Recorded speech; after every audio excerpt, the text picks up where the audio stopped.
Hello and welcome back to the craps table. It's been a while.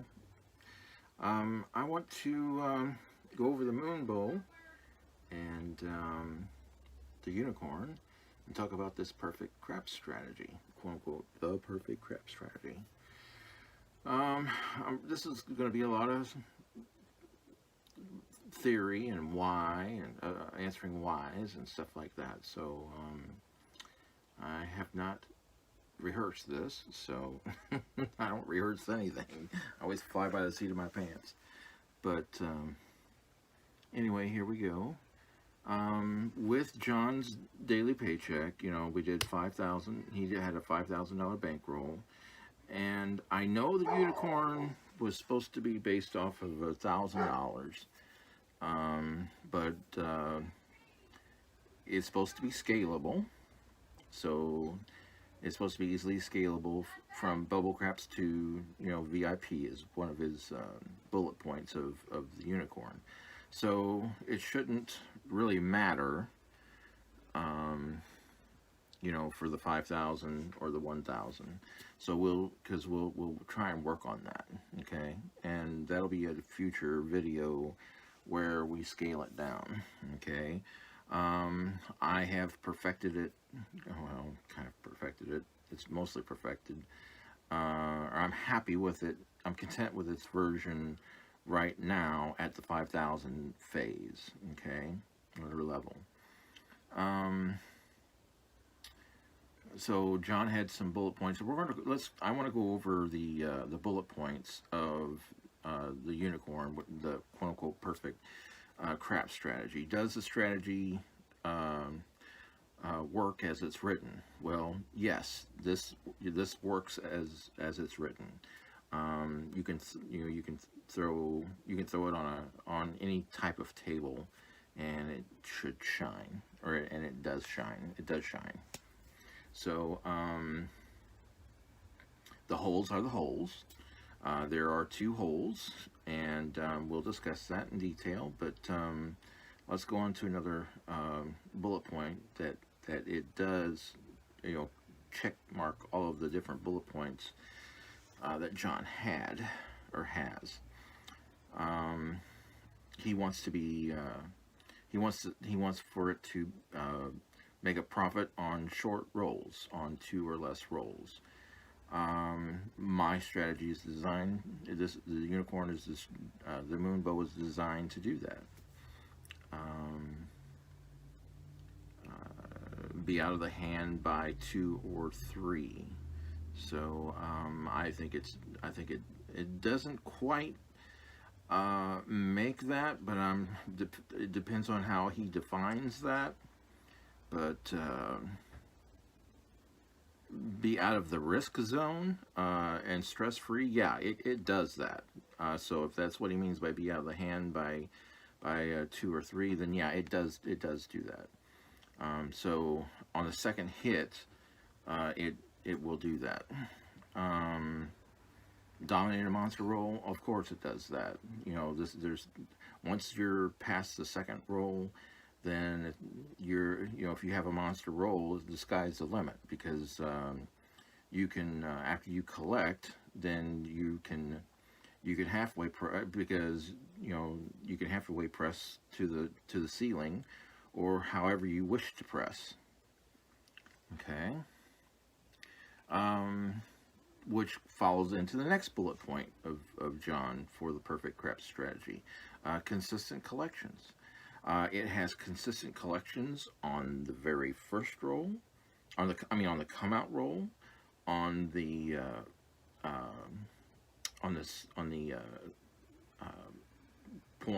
roll, on the second roll when you have a point, and subsequently after that as well. So it does reap consistent collections. The next bullet point he had was 90% win rate. Does it have a 90% win rate to an X% profit goal? I believe it does. In all of my trial versions that I've tested against other YouTubers' roles, It has never once lost the whole $5,000. Um, and that is the truth. Um, let's see what else. That's just a different side note, but it's never bankrupted itself ever. And any hole that it's found itself in, it will crawl itself out. Easily scalable from bubbles to VIP. We covered that a little bit earlier. So I do believe that we should be able to scale this down. So let's see. Next is not a Marty. This is not a martingale. And then one of his next bullet point is no actual missing out of rolls. It mostly has that when we have all of the dominant numbers working for us, which is all the across numbers. After after the, there are the twos, the threes, the yos, and the 12s are not that predominant. So if you if you really want to add a horn to it, after everything's paid for, I'm not opposed to doing that. That way you want to cover every number, whatever, but that's not, but you've got all the across numbers working for you, and there are no numbers that can be rolled that are negative, including Big Red. So that's an amazing thing in itself. So for how my Moonbow is designed, and so his next bullet point is no fear of missing out. So again, the only fear of missing out is the 2, the 3, the yo, and the 12 after everything is paid for.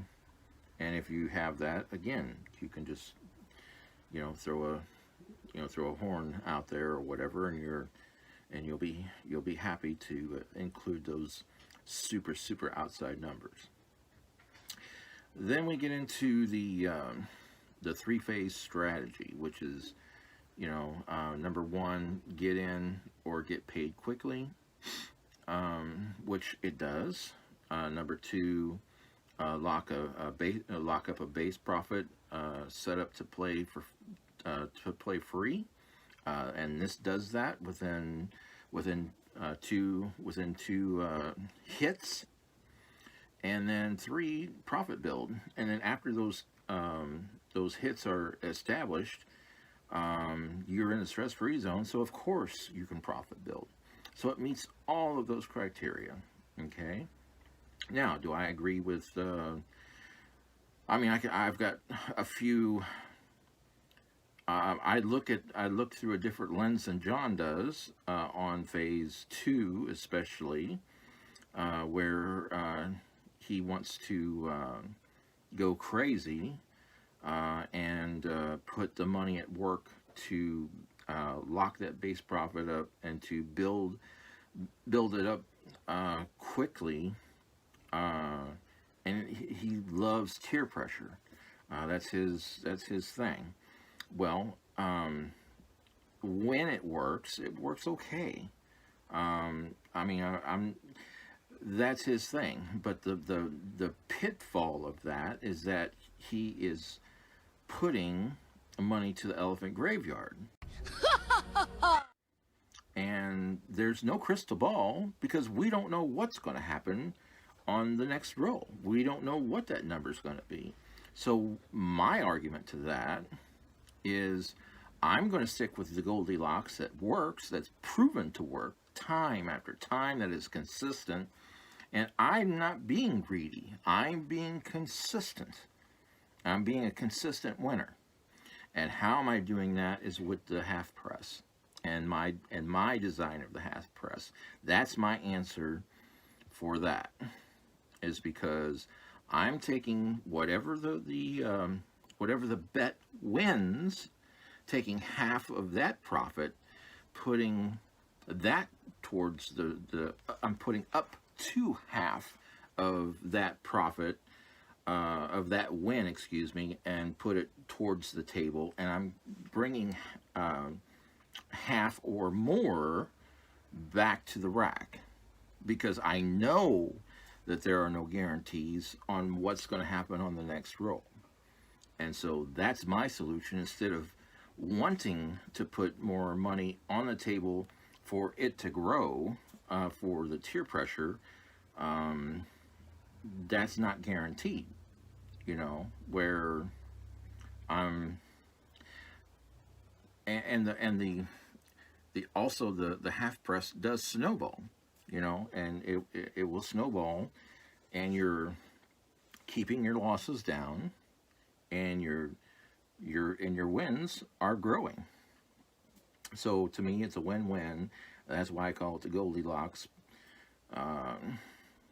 pressing method. And so it's proven to me time and time again through my own personal trials and tribulations throughout the decades of me playing craps in live casinos. I have bloodied my nose, banging my head against the wall so many times that I've found what consistently works. So that's my input on that. I don't want to go out.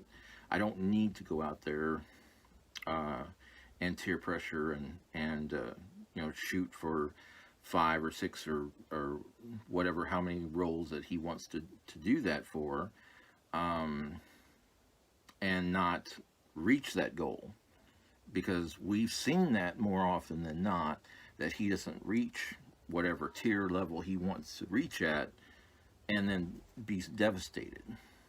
I don't want to do that. I want to be a consistent winner. You know, I want my wins. I want to collect some of my wins per hit, and then also I want to press some of my wins up to half and put that on the table to make those, you know, work for me, benefit me in the long run. I'm looking for short-term, immediate, and long-term goals, all wrapped into one. That's what half pressing, correct half pressing, is all about, in my opinion, in my, you know, decades and decades of real live casino play. All right, so again, let's see. You know, the whites are 1s, the reds are 5s. I don't have that many quarters, but that's what the greens are. The blacks are 100, and the blues are 1,000. And when we revert it to bubble craps, then the blues can become 50-cent pieces. So that's what I have. That's what and of course my stuff is not marked, so it is what it is.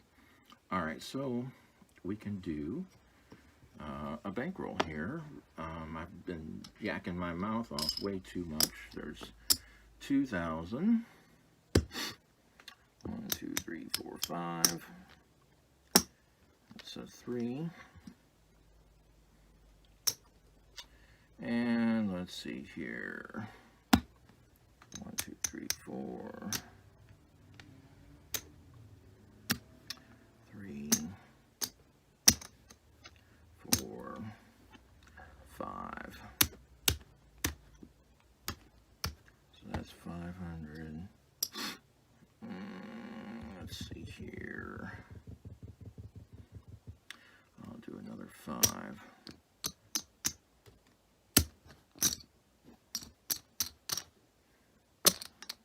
So 1, 2, 3, 4, and then we'll do another 5, and 1, 2, 3, 4, 2, 3, and then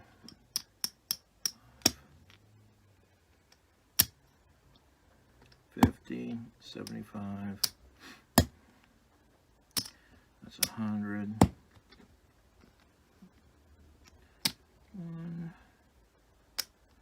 50, 75, and we'll do 15, and then 5, another 5 is 10, so that's 25, and we got our 5,000.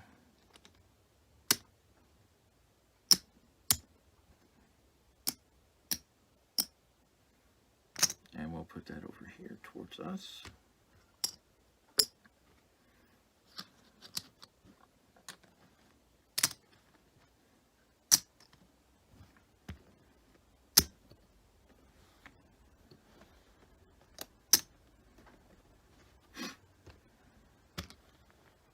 Now, again, there are no guarantees. I'm not saying that this is guaranteed. I'm just saying that this puts the odds in the player's favor astronomically. And with that, again, with that bullet point that John is wanting to win 90%, you know, have a 90% win rate, this, I feel that this exceeds that. So, all right, that's our 5,000. All right, so again, what we do to start it out is 300. All right, 300 flat, and to protect that, oh well, let's just walk. Okay, so I know John's walked through this before in his daily paycheck, but 300 flat. So what's going to kill that? The yo, which is the 11, and the 7. So what are we going to do to protect that? So we're going to take 40. I'm sorry. Is it?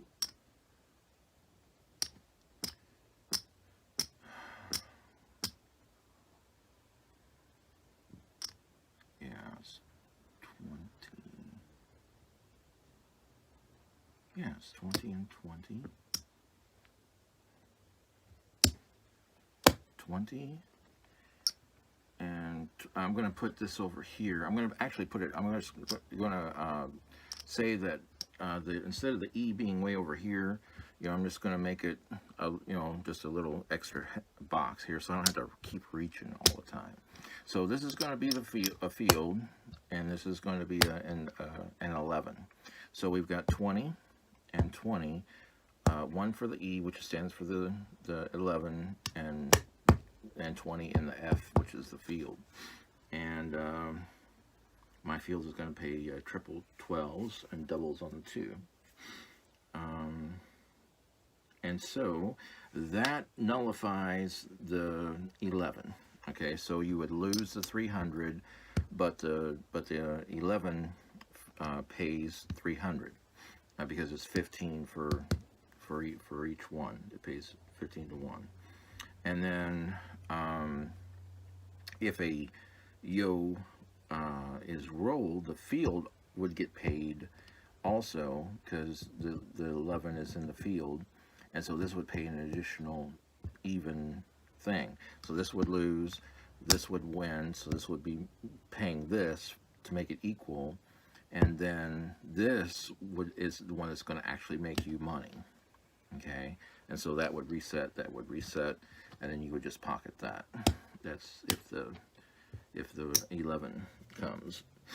Okay, so if the 2 comes, then you lose the yo, but the field pays double, so that you get, that's 1 and that's 2. So again, you reset the yo and you collect that. Okay, so now if the 12 comes, then of course you lose the 11 and you win 3 times. So that's 1, 2, and 3. So you reset you reset the 11 and you pocket the other. Okay, so that's how that works. So again, the 2, the 3. Oh, and the 3. Okay, so the 3. So again, you lose the 11, but then then you win on the field, and then it's a push. All right, and then but this wins $300.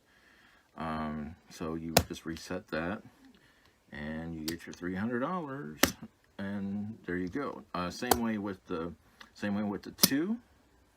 So if the 2 was rolled, we got paid twice here, and you get paid on the on the don't pass. All right. The 12 is barred. Everybody knows barred means push or tie or bar. That's what it means. It's barred. The 12 is barred. It means it does not win. All right. Now we've covered all the far outside extreme numbers. Let's go to the opposite side. We know that the don't pass loses with the yo, and like I said, it also loses with the 7. Okay, so that's the real monster right there. Okay, so what are we going to do?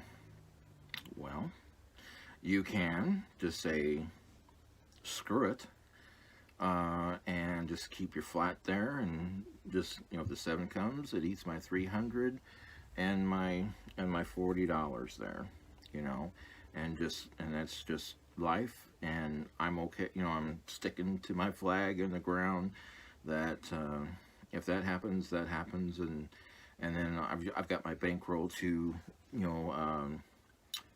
be able to manage that hurdle, so that's one mentality, that's one way of looking at it. I'm not opposed to looking at it that way. I mean, there is some merit to it, but what I prefer, I don't want to, and I'm going to go over there are 3 ways to protect that I know of. You only have 3 options to protect against the 7 when a 7 rolls.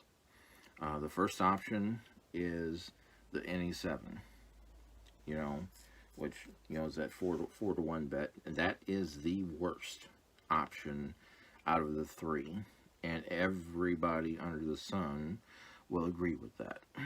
So that's completely out. The next, because of you're not getting paid, you're nowhere getting paid what it's supposed to pay, and it's just you're completely. It's got a big house edge, and it's just not worth it in the long run. It'll bleed you, and it'll insanely bleed you. Which is why they've got it out there on the props part of the table. The other thing that you can do is in some casinos, not all, is that you can hop the reds that pay 15 to 1 for each combinations, there are 3 different combinations, so that you've got to cover that. And so, but it's a 1 roll action bet. So if the 7 doesn't come, you lose your hops. Okay, so they fall. So then you're in the hole.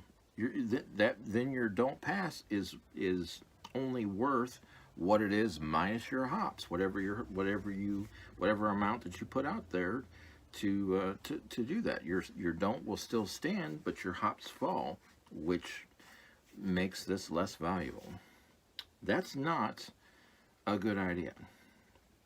So now the only other way that I know of that makes money on a come out 7, besides the pass line, yeah, there's the pass line. Yep. But that's a contract bet. So this is not a contract bet. So that has that has merit as well. So actually, so there's four. Because I don't really want to discard saying, oh well, the pass line doesn't exist. It does exist, but that's not, when you have a don't pass. Doing a Dewey don't has some benefit to it, because versus a straight lay, because of the vig. There's no vig on the odds against, but then again, you're laying more money to win less money, where on your flat bet it pays even, and that's the best. Okay, so that's why I don't want to be forced to do something that I'm not super happy with when I'm converting this to a weaker bet. I want to leave this as strong as possible, so that's why I'm not advocating that. Okay, that is an option, but I'm not advocating that. What am I advocating? I'm advocating that it's something that, and like this, that I can put up and be able to take back down and not be in the hole like I am with the hops. So what does that is a lay. And you can lay you can choose whatever you wish, any and all the box numbers to lay against, and all of them have the 5% vig that you're fighting.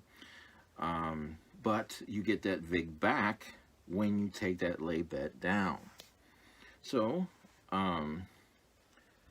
what I advocate is putting 600 of the 5,000 against a 9, because it's easy math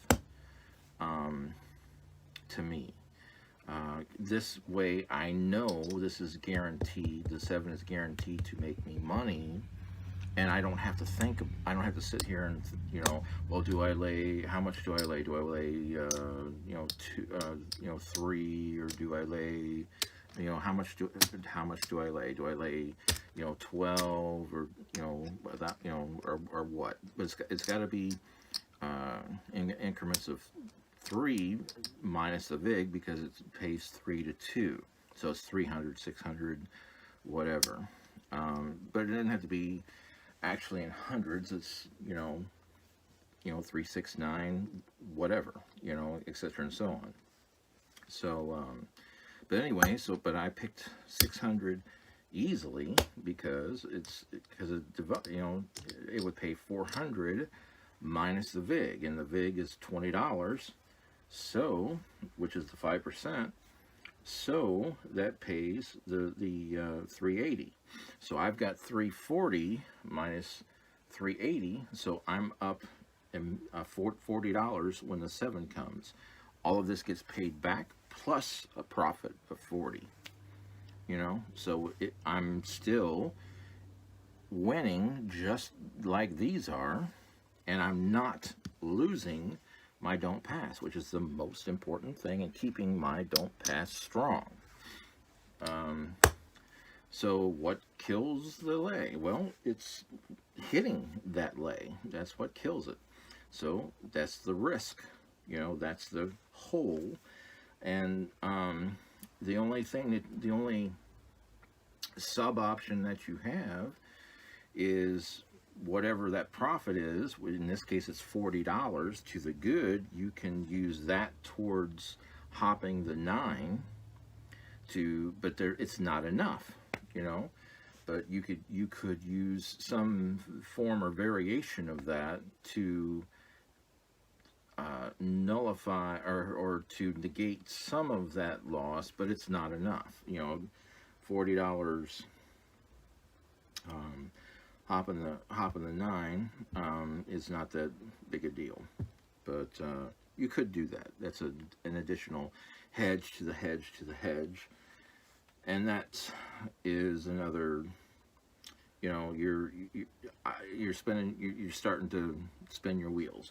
But it's an option, you know. It's just it's an extra option that people don't really, you know, super think about. So I'm not advocating that. I just want to put, and I don't want to lay, you know, with this thing, what the combinations is what bothers me. Okay, so there's 6 ways to make a 7. There's 5 ways to make the 6 and the 8. Okay, so there's a lot of ways. I could go from 600 here. If I put 600 here, it would pay, instead of paying 400 minus the VIG, it would pay 500. Okay, but I lose, or I gain an extra combination that can kill me from with the 7. With being made 6 ways, the 8 has 5 ways, you know. So it's 6 ways versus 5 ways, and 5 ways versus 4 ways. So I'd rather have the 7 working for me that has 6 ways versus 4 ways, you know. And that's my thinking. And if I go down even further, then I have to put double 2 to, you know, I have to lay 2 to win 1. That's astronomical, you know. That's a lot of money. So then then my 600 is only worth 300, and that's, I don't, you know, to me, you're putting a lot more money at risk, and it's harder to recover that if it loses. And just because it's 2 to 1 in your favor, that does not guarantee that's not going to get hit, because it does. They roll, the 4s and 10s do get rolled. All right, now enough of that nonsense. So 1, 2, 3, 4, 5, 6. So $600 to protect my 340, and again, it pays $380. Okay, so I'm going to win $40 if the big red 7 gets rolled. Okay, so I'm covered then. So no other number except hitting the 9 will kill me. So we have to avoid the 9. Okay, so there's nothing else. There's no other bad number. I'm substituting the 7 for the 9. That makes my don't pass and everything else, you know, crumble to the dust. All right, so that's the hole in the strategy. And I think with the $5,000 bankroll, we should be able to sustain that loss and be able to come back. It's again, 4 combinations out of 36. We got to avoid it 1 time on the come out roll. 1 time, because once a point is established, it doesn't matter what the point is except for the 9, but it doesn't matter what the point is. If the point is 8, then we're not leaving this lay up here. This lay comes is going to be taken down, and you get your VIG money back, and that means that your 300 is still worth 300. This is and this would, depending on if the point is 8, 6, or 5, then these fall. But if the point is 10, 9, or 4, then these are a push, and they come back to the player. 1 wins, 1 loses, and then you'll still be taking your lay back. Okay, technically back to the rack, but I've got other plans for this to become odds once a point gets established. Okay, so in the scenario that the 6 is the point, okay, we roll the 6 is the point, the 9 comes back to become odds against that 6, and so we'll lose that, the $40, and then we have now the 7 is strong against this 8 Okay, so we've got 300 plus 600, and which will pay 500 if the 7 comes. Now, if the 8 re-rolls back to back and you buckshot that thing, yes, you're going to lose both of those. That's the other hole. You know, that's the scary part. But does that, how frequent does that happen? The odds say hitting a repeat number back to back is it's over 2%, but it's under 3%. I think it's 2.7 something, and so it's over 2.5% to repeat a number back to back. Does it happen? Yes, but will it happen on a come out, or as soon as the point is established? Will that happen? It's rare, and that's what the unicorn is taking advantage of, is that, yeah, there's no guarantees. There's no guarantees that you're not going to roll a 9, but the odds are in the player's favor. The odds are in the player's favor astronomically, that there are 4 combinations to that create a 9 versus 36 other combinations on that dice. So you've got 36 to 4. Now, when you establish the point of 8, there are 5 combinations versus, again, 36. Anything else, will not be that point. So again, the odds are astronomical in the player's favor. No guarantees. I'm not saying there's a guarantee. That can happen and will happen. I'm not saying it can't happen. It can and will happen, but the odds are in the player's favor, and that's what the unicorn is designed to do, is to put you in an advantageous position. And this is the best that I can come up with that will work consistently in the player's favor. All right, so now, saying and understanding that, we are going to go underneath this cap. We have 7, with the 7 will win us $800. So we've got 3 plus 5 is 8, which is $800. So we stay underneath that 800 cap, and we can take our money and bet across getting the numbers. And so it's 115 on the 4 and 10, buying them with the VIG, and then on the 5, I believe it's 150. It's 150 on the 5 and 9, and then it's 180 on the 6 and 8. But we are, but you're excluding the point. Whatever the point becomes, you're excluding that when you're going across to keep under your cap. Okay, so it doesn't matter. Your change. Then you'll have, this would have to become 180 now, if that's there, and vice versa. It's the 9, and then this would have to come here, and this would have to become 150, as so, with the 115 on the 10, of course. Now, this, let's look at this. Okay, so I'm going to go back. I'm going to put this back. Well, let's leave it there for a second. Let's count this up for a second. Okay, so what do we have at risk?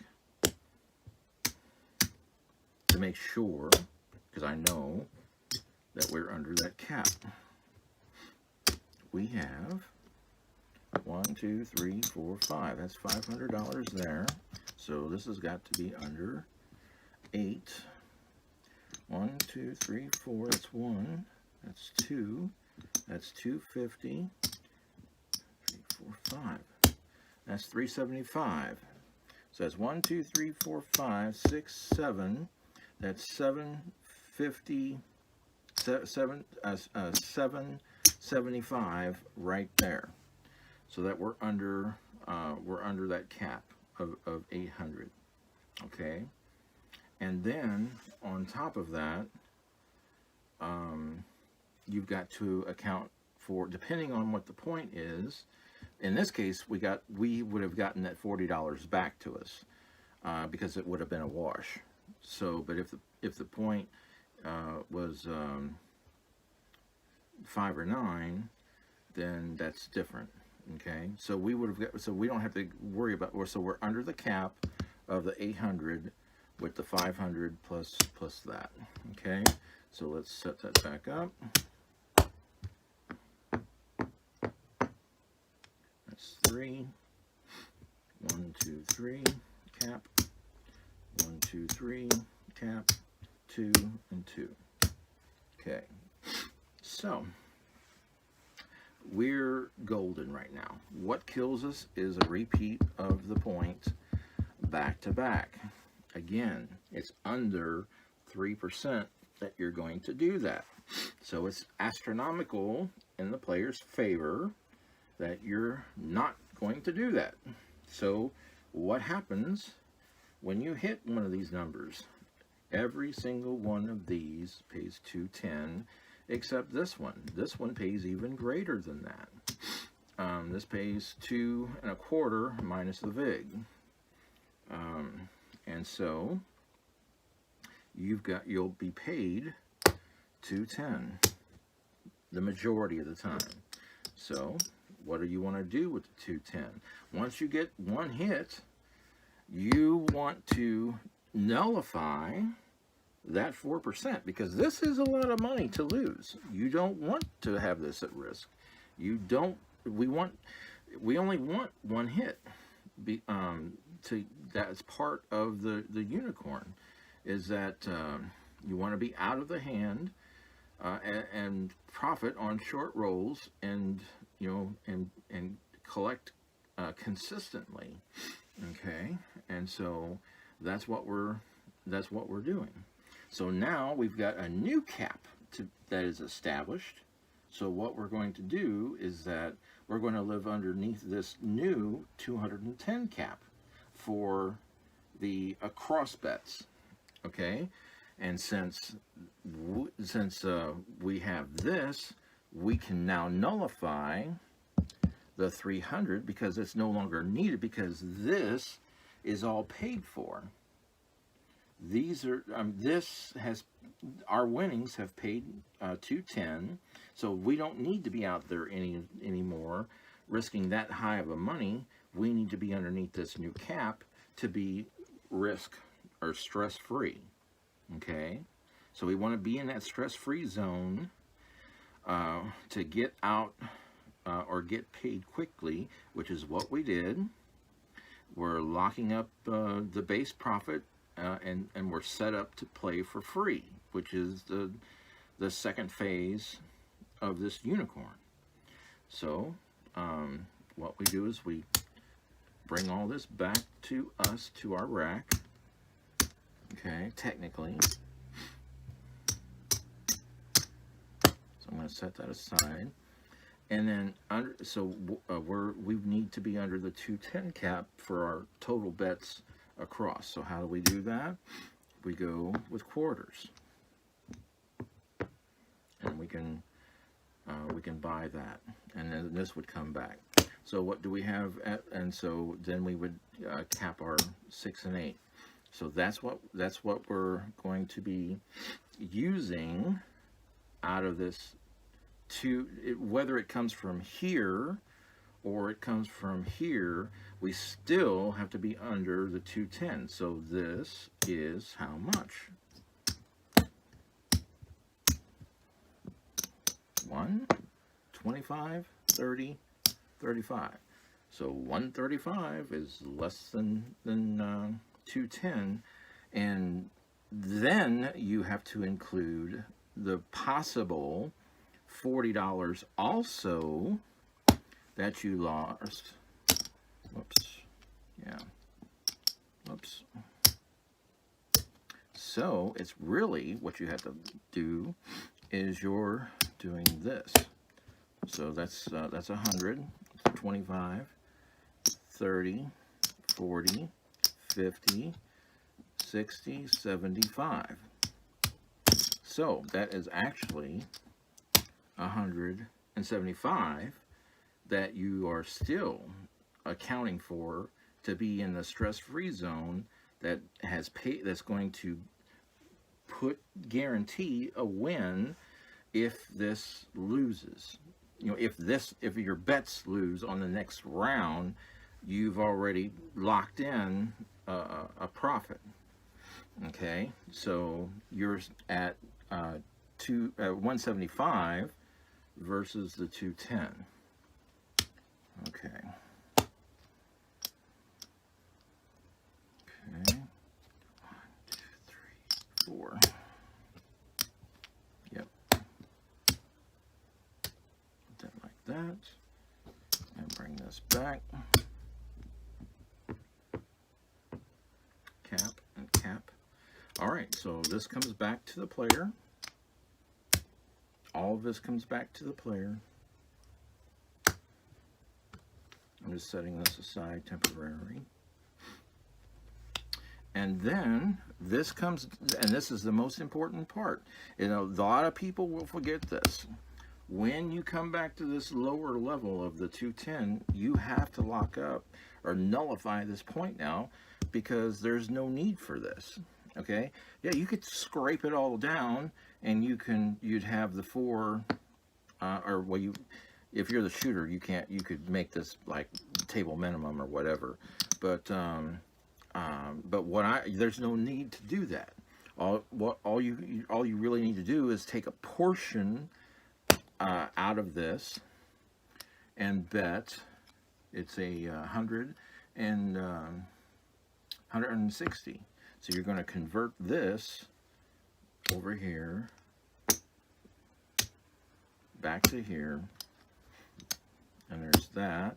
There's a quarter, 10, 25 that you've converted, and that's 160. So you've taken your odds down, and that's come back to you now, and you've locked this up. So what happens? If you hit the point, then you're going to get paid, and the buying of the 160 pays 304. So your 300 will fall, and the point will come down, but this gets paid 304. So all you do is basically you just set that back up and put that back in your rack. You know, that's your winnings. And then you're ready, and this is up and off with the point out. Those are all off, and you're back to square one, you know? So that's what and if the 7, and let's go the opposite way. So the point is 4, we've bought the 4 now, and so let's say the red comes, you know, then, oh no, big red. Who cares? We're still underneath the cap. That's the worst, you know, we're still underneath that cap of 210, and we are at 175 or less. So all that falls. This will fall too, but it's 300 minus the 160. So you're going to be profiting, the 300 minus the 160. That's and that'll go back to the bank. That'll go back to the bank, but the bank is going to pay you 300.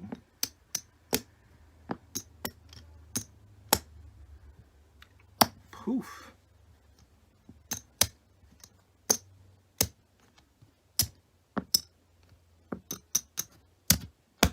And then again, you just bring that back, you set back up.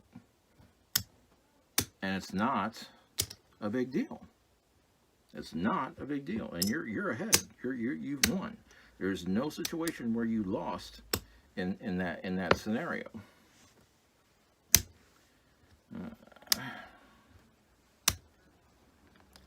Theory. Okay. Playing with chips. All right. So then again, we're starting out with a clean slate. All right.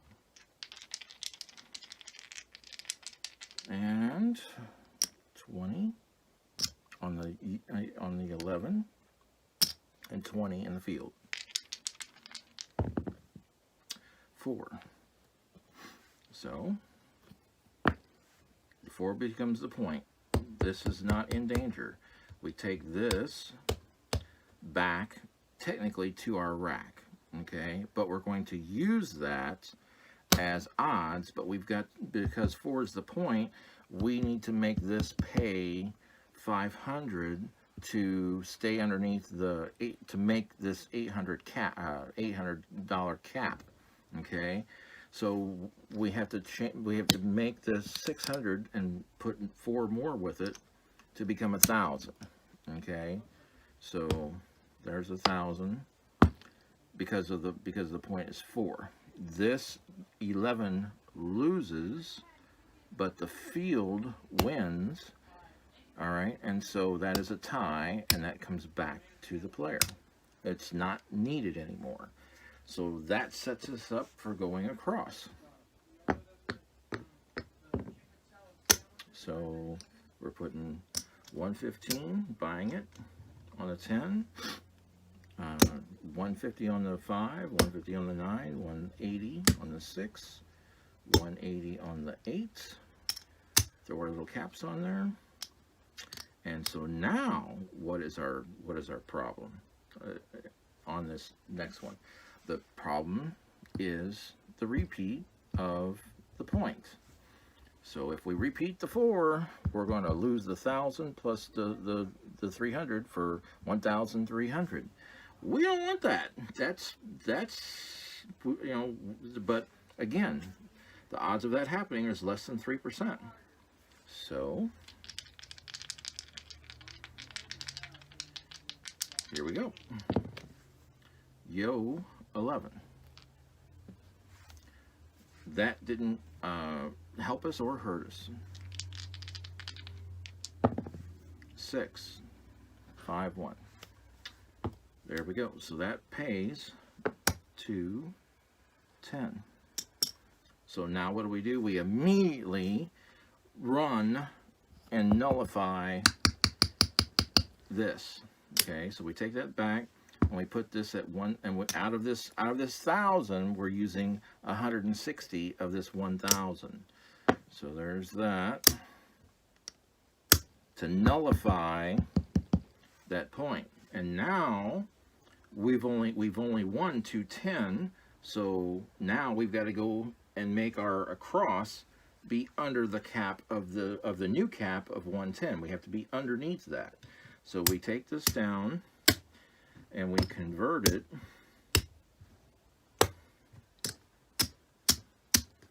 and this comes back to the player, and we just want to do quarters, and that comes back, cap and a cap, and we are under our 110. It's super simple. We've made profit, and we are now in the stress-free zone. There is not one single solid number. It doesn't matter what the next number is. It really doesn't, because let's go through it. The 2 is null and void. Okay, so this is where the case of the fear of missing out of the extreme numbers. You know, you could have you're still under the 210 cap. You're still under the 210 cap with this here, because you've got 175 out there at risk. So you can throw a horn number if you wish. That is an option that you can do, no problem. Okay, and so I'm not advocating that, because I don't have the fear of missing out. I want the dominant numbers, and those are the cross numbers, and so that's fine. All right. And so then, if the 3 is the same thing as in the boat of the thing, because it's not a box number. All right, and then so that applies with the 12 and the yo as well. So those are nullified. So the 7, once again, is still a winner for us. We're still going to make money. We're going to make the 300 minus the 160 and the VIG that we paid, or might not have paid up front. It's still the 300 minus the 160 plus or minus the VIG. So either way, we're still making money, and we're still underneath the cap of the 175 minus the 210 that we won. So that's the profit that we're going to make as well, if the 7 is rolled on this next roll. Anything else, again, the 12 and the 11 is excluded, or is a wash, is a push, or nothing good or bad happens, as well as the 2 or 3, and then the 4. We've discussed that. We'll get our money back for that, so that's not a problem. And then these all just pay. So there's not a single number that's super bad. The 7 just is a reset, but you're not losing. So there's no number that can be found that's going to make you lose at this point. You're stress free. You're stress free. You're set up to play for free. So now 6. 6 has got 30 on it, so that'll pay 35. So what I would advocate is that for the first one gets locked up. Okay.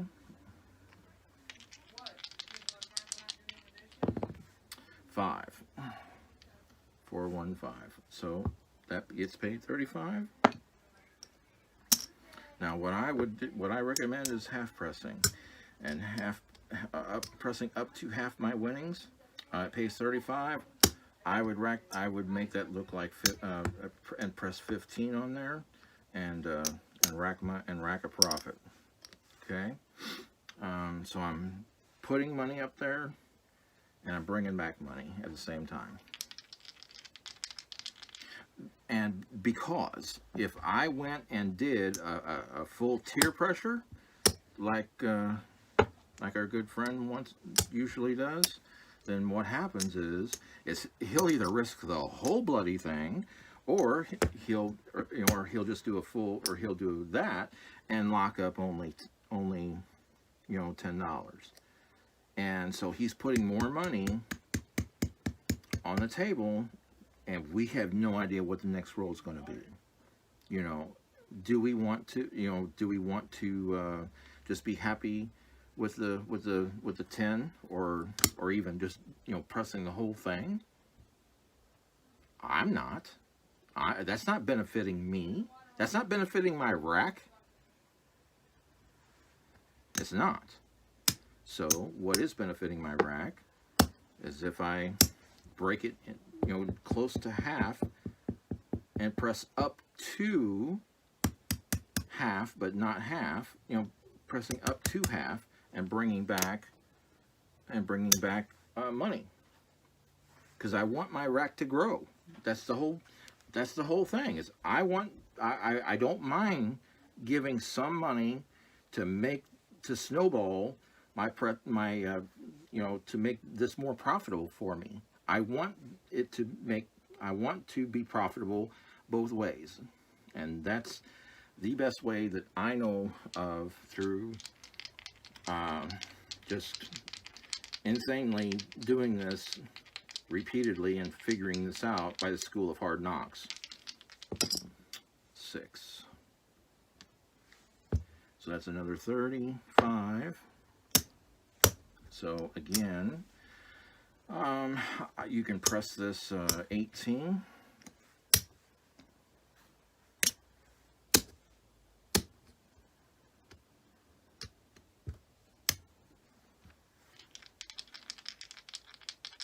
bring back a profit. 9. That's 35. Again, drop a nickel, press that 15, or you can, you can press the one that hit. There's nothing that says you can't press the sister or press inside to out or outside into in. That's your individual preference. I don't care what you do with your up to half profit of whatever that thing wins. I don't care if you hop or you throw that money and burn it. You do whatever you want. You distribute it in any way, fashion that you deem that you want to. I'm not dictating to you to that you have to, you know, stay in the box numbers or whatever. You can utilize the hard ways and whatever else you want. I don't care. As long as you're utilizing, as long as you're aware that you're investing that money of up to half of that winnings, you can do with it whatever you want. You can bet however you want. So I don't care. So I mean, I could go and do another 18 or whatever. That's not really super wise, but because I'd rather do that. But those are preferences that each individual has their own. There's a 10, hard 10. So that's 50 for 1. And then I would, at that point, I would press. You can either press all the way or press that to 18. I got no problem with however you decide, because I said press up to half. You don't have to press half, up to half, whatever floats your boat, whatever you're comfortable with. If you just want to stay at these and keep your building your profits more than what you're putting on the table, that's just completely up to you. 4. All right, so in this case we lose the 300, but we win 304. And that's minus the vig. So this becomes off. This comes back to the player as a win. The puck comes off, and then we would reset. Okay, so that's how that works. All right, so with me running my mouth,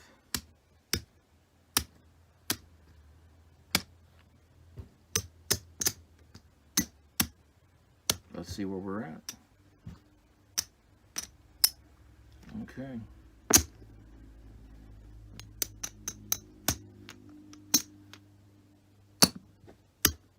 It's 15.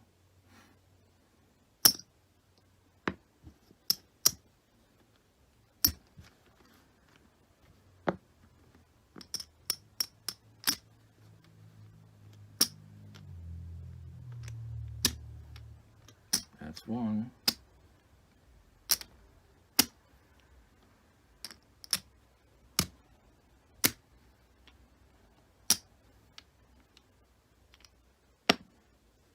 That's 2.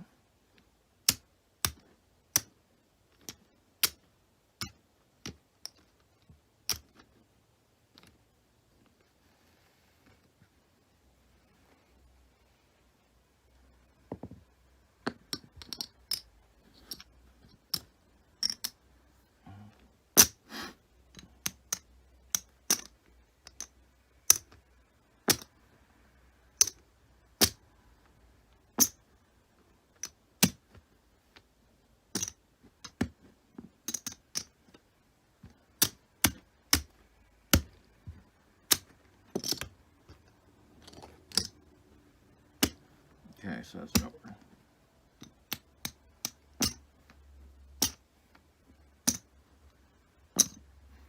So that's 3.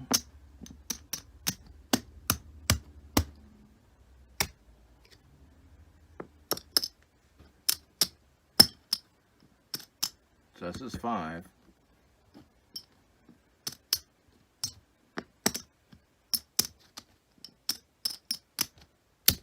That's 1,000. Set this aside. Get that shadow out of there.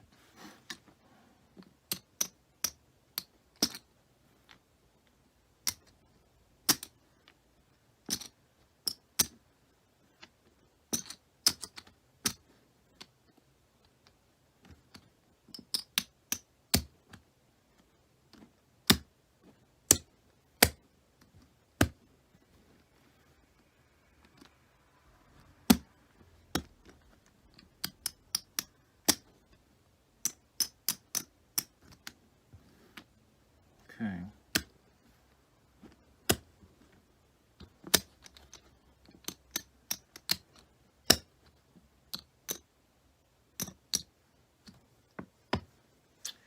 One, two, three, four, 500 and 75, 80, 81. So I don't even know how long we've been going, but that's one round, and with me yakking and yakking and yakking, you know. I swear, I swear, and I don't do that. You know, I'm just deadly serious that I have never lost $5,000, the bankroll, the starting bankroll with this, and I've done, you know, trials and trials and trials that I've not lost the full thing. Have I made a profit every single time? I'm not going to say that because that's not true.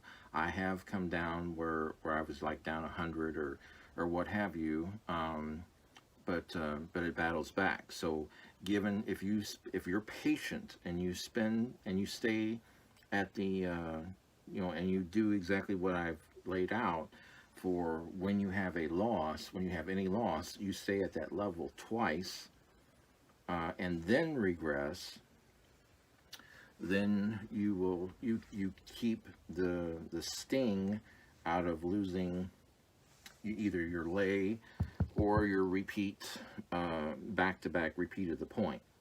The back-to-back repeat of the point is more deadly than actually the lay is. So, you know, you got to keep, you know, this is more rare than hitting the lay 9.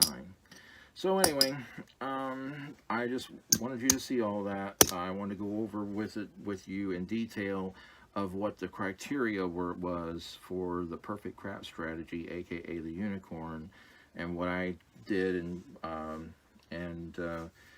how, well, I really didn't go over how I created it, but what I did to create it was I kind of worked backwards, because I knew that John was using the 5,000, and so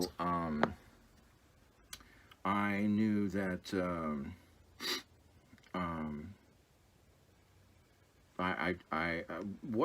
what I wanted to do was that with the 300 here, I knew that it's easy for me to remember to double. The lay is always, when you do a lay 9 or a 5, the lay is always going to be double whatever your pass is. So it's 3, then it's a 6. So you don't even have to think twice. It is what it is. So it's double whatever your don't pass bar, or whatever your don't pass is, because it works. The math works out when you for the 7. Okay, and so when you just know that it's going to, you know, you just know the 7's going to is going to pay that. What else was I going to say? So this converts super easy when the point gets established. So when the point becomes 6 or 8, then you take your lay down, and immediately you don't have to think about recalculating, oh, what is the amount of odds that I need to have to cover for the 6 or 8. I wanted it super simple. I wanted it to be converted super simple. So all you do is you take your lay and you convert it. If the point is 6 or 8, you convert it to odds against the points, and you don't have to add or subtract or anything. It's just, you know, it's just an easy command to the dealer. Hey, take me down so on the lay 9. So I can lay odds against the point, and they'll bring you your money, and most of the time they'll put it for odds against for you, okay? And so and we know that the 600 is going to pay 500, so you have a cap of 800. Now when the point is 5, then you still have to have that cap of 800. So you've got to add from 600 to 750. Okay, so it's got your cap, your odds against the point now have to go from 600 to 750. And if the point becomes 410, then it's got to be 1,000. Because it's 2, you have to lay 2 to win 1, which is 1,000 to win 500. We're always having to win 500. The 750 will win 500. The 600 of the lay 6 will win 500. So that's the only thing that you have to really memorize, and that's not it shouldn't be that difficult to transition from the 600 for the 6 for 8 to 750 from the lay to the 5 or 9, and then transition from 600 to 1,000 when it's the 4 or 10. I find that very easy to I wanted that easy step in there to try and keep it as simple as possible.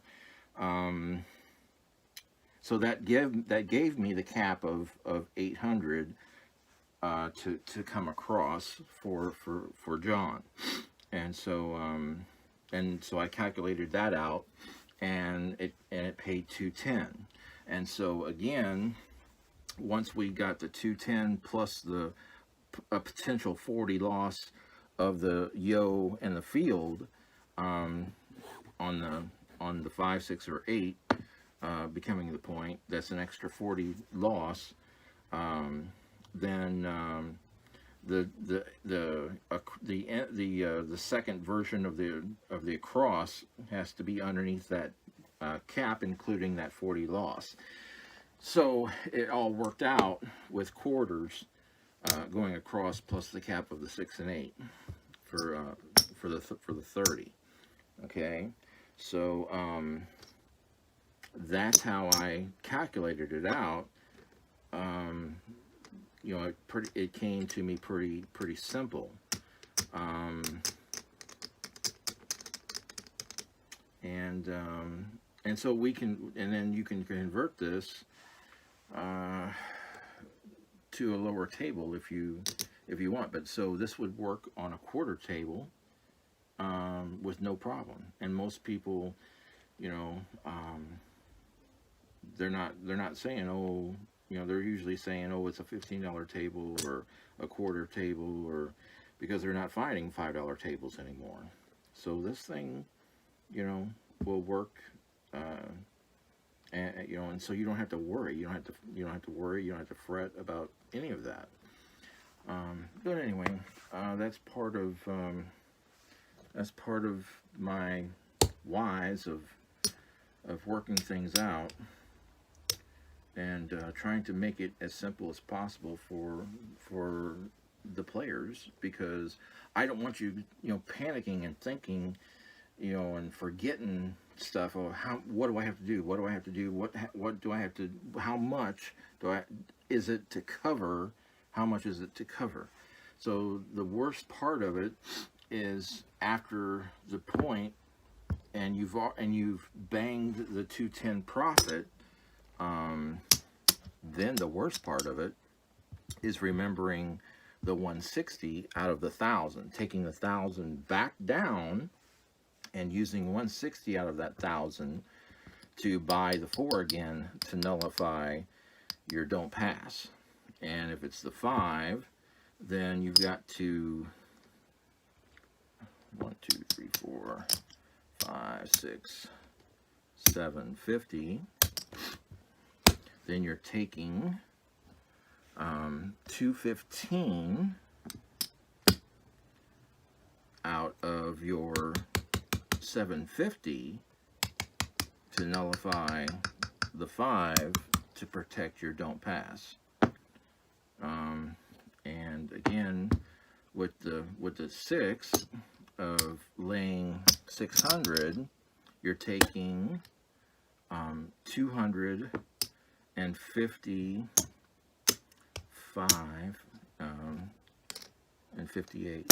1, 2, 3, 4, 5. So you're taking 258 of that 600 and nullifying that point to protect that that don't pass, and that comes back to the player. So you've got to remember, after that hit of the first 210 or 2 1/4, then you've got to always remember to bring down your odds to nullify the point. You want to nullify that point as quickly as possible, and never forget that. Okay, that's the fear that I have, that everybody will forget, and so I'm saying that last, and you really have to remember that, because if you don't and you leave that there, you're open. You're open.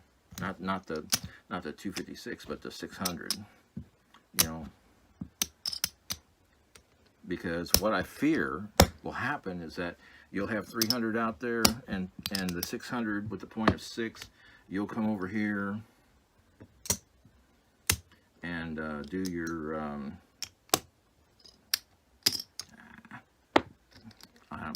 I've already, there's the 210 or 215, there's 150, there's another 115, get over there, there's another 115 for the, that's bought, that's the place, that's 180. Okay, and then that's 150 there. Okay, so what I'm afraid of is that you'll get paid your 210 if the point, if you hit a 5, 6, 9, that's going to pay you 210, and you're going to collect that and say, yay, make it, make them, let's make them all look like quarters now, and grab your quarters here, get your hundreds and bring that back, and you bring your nickels back, and you go across like you're supposed to, and you go back here, and then you bring, oh yeah, I forgot my cap. Oh yeah, I remember that. And then you're sitting here thinking, oh, I did it. I got my 210, and I'm down, I'm under the cap, and I'm good. You're not good, because you left your 6 up there for this. So that's exposed. If that 6 comes, you're devastated. You're devastated. This is super. This is ultimately the most important part, is you've got to convert that back to 255, 58, or something. This makes the 7 the strongest that it can be. That's why it's 258. Okay, because it pays 301. Okay, so if the 7 comes, you don't care. This gets knocked down, and you're getting 300 minus the 258. So you're making the 7 as strong as possible for that, and then you're pushing, or winning $1 if the point gets shot at a later time. Again, you're nullifying the point. You're nullifying that point. Okay, so you cannot forget that and leave that 600 or 750 or $1,000 out there. You can't do that. Please Please don't do that. I'm begging you. Please, you have to recall that. You have to remember to take that down and nullify the point. If you don't, you're just asking for trouble.